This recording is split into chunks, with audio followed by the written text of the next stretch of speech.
There is a town in Australia that did not receive electricity until 1998.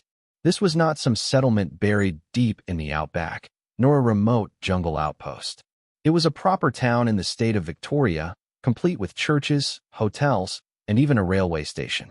Yet it relied on lanterns and generators right up until just 2 years before the new millennium. Remarkably, that is not even the strangest story on this list. One town was erased so completely that the government struck it from official maps, outlawed visits, and demolished every remaining structure.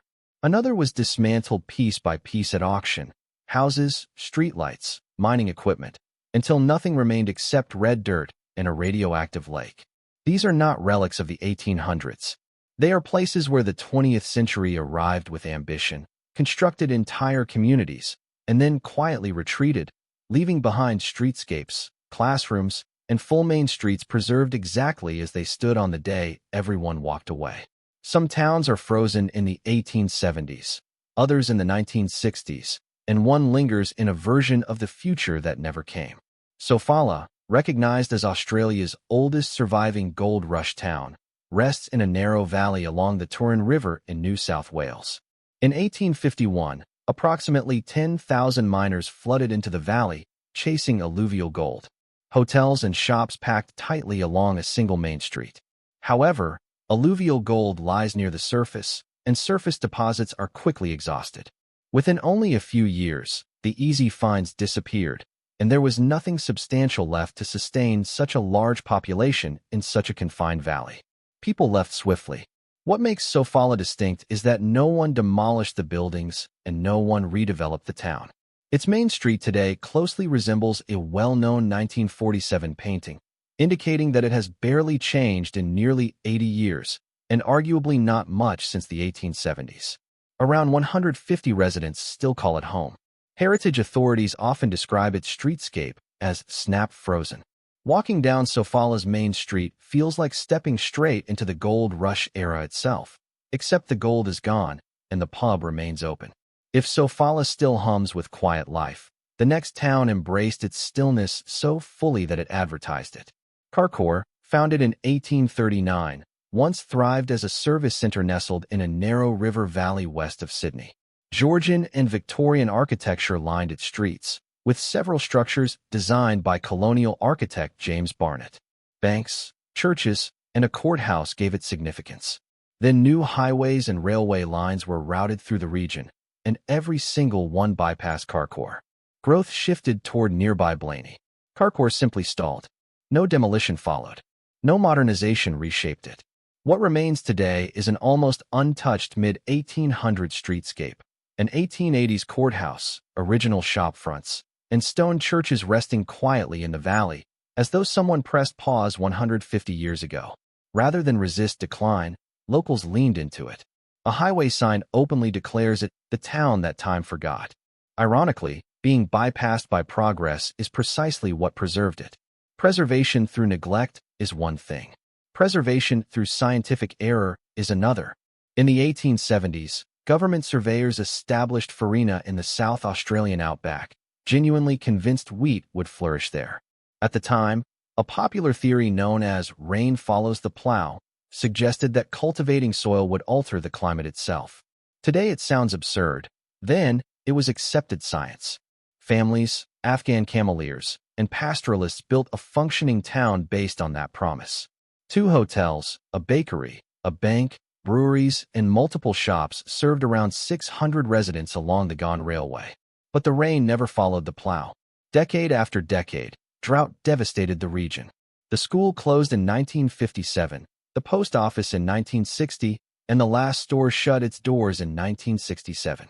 By the early 1980s, even the final residents had departed, and maps labeled the site simply as ruins. Yet for 8 weeks each winter, volunteers return.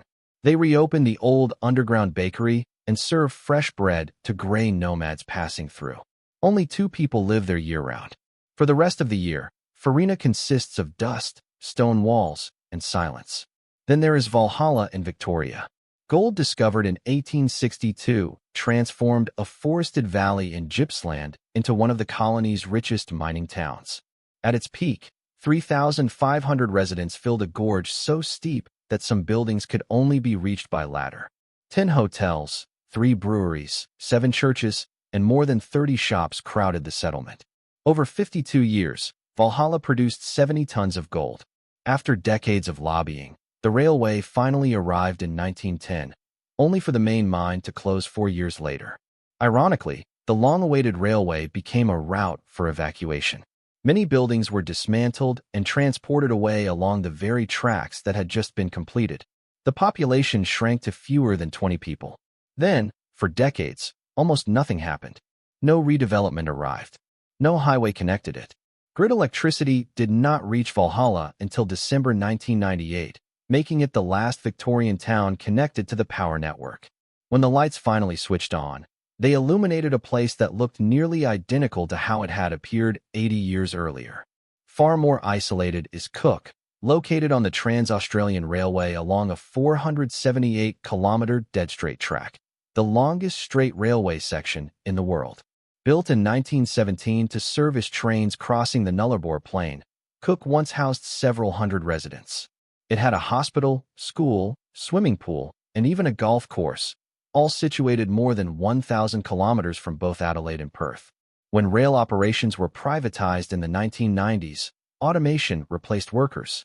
In 1997, the town officially closed. The hospital, school, and pool were condemned. Today, only 4 permanent residents remain to service the Indian Pacific train as it passes through. The buildings still stand. Signs hang above doorways, but the doors remain locked and the windows dark. Cook exists solely because a train must stop there. In Silverton, silver discoveries during the early 1880s built a thriving community of 3,000 in far western New South Wales, complete with its own railway.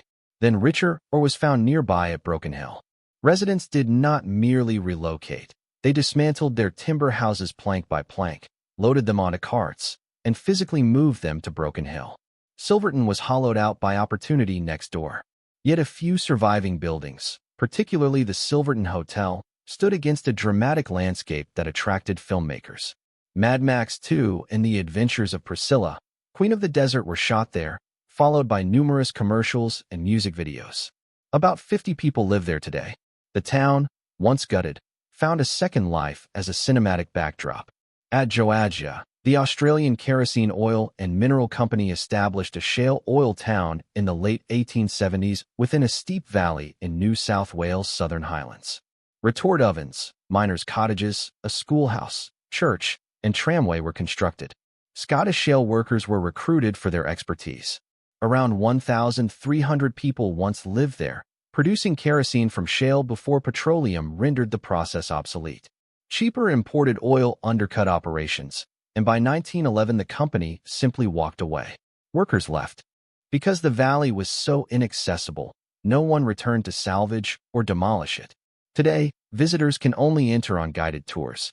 The ruins carry heritage recognition, but visitors often describe a feeling not of nostalgia, but unease, as though 1,300 people stood up mid-sentence and never returned. Gwalia emptied with astonishing speed. More than 1,200 residents supported one of Western Australia's richest gold mines. A young American mining engineer named Herbert Hoover once worked there before eventually becoming President of the United States. Homes built from corrugated iron, hessian, and recycled timber were practical and temporary, shelters rather than permanent dwellings. After a fire in the 1920s, the mine struggled for decades before closing in December 1963. Extra trains evacuated families. Within 3 weeks, the population dropped from 1,200 to just 40. Buildings were left almost exactly as they stood. Gwalia did not decay gradually. It was flash-frozen by the swiftness of its abandonment. In July 1954, uranium discovered in outback Queensland led to the creation of Mary Kathleen, a model company town built by the federal government within 4 years. It featured houses, paved streets, lamp posts, and infrastructure for 1,000 residents. Prime Minister Robert Menzies personally attended its opening. Across 2 production cycles, the mine yielded over 8,000 tons of uranium dioxide. But demand shifted, the ore body depleted, and the economics failed. When the mine closed permanently in 1982, Australia's largest auction followed. Houses sold for around $2,000 each. Lamp posts, machinery, and water tanks were auctioned off. Entire buildings were transported away on flatbed trucks. By 1985, nothing remained. Rehabilitation cost approximately $19 million. Today, only a turquoise pit lake remains, photogenic yet radioactive. Mary Kathleen was not merely abandoned. It was dismantled until the map was blank again. Finally, there is Wittenoom. In the 1940s, a pastoral valley in Western Australia's Pilbara region became the site of the nation's largest blue asbestos mine. Roughly 20,000 people lived or worked there over 2 decades. Families settled, children attended school, and workers returned home coated in fine blue dust, crocidolite asbestos, among the most lethal substances known. Early medical warnings, including those from Dr. Jim McNulty, linked exposure to mesothelioma. Yet production continued. The mine did not close until 1966. Eventually, more than 2,000 asbestos-related disease cases emerged, with an estimated 1,200 deaths. Around 46,000 hectares became contaminated, along with 3 million tons of toxic tailings, making it the largest asbestos-contaminated site in the Southern Hemisphere. In 2007, Wittenoom was removed from official maps. In 2022, legislation authorized compulsory acquisition and demolition of remaining properties. Visiting is now illegal. Often described as Australia's Chernobyl, Wittenoom was intentionally frozen in time because what remains is too dangerous to approach. These 10 towns span 180 years of Australian ambition: gold, silver, uranium, kerosene, wheat, asbestos, and railways.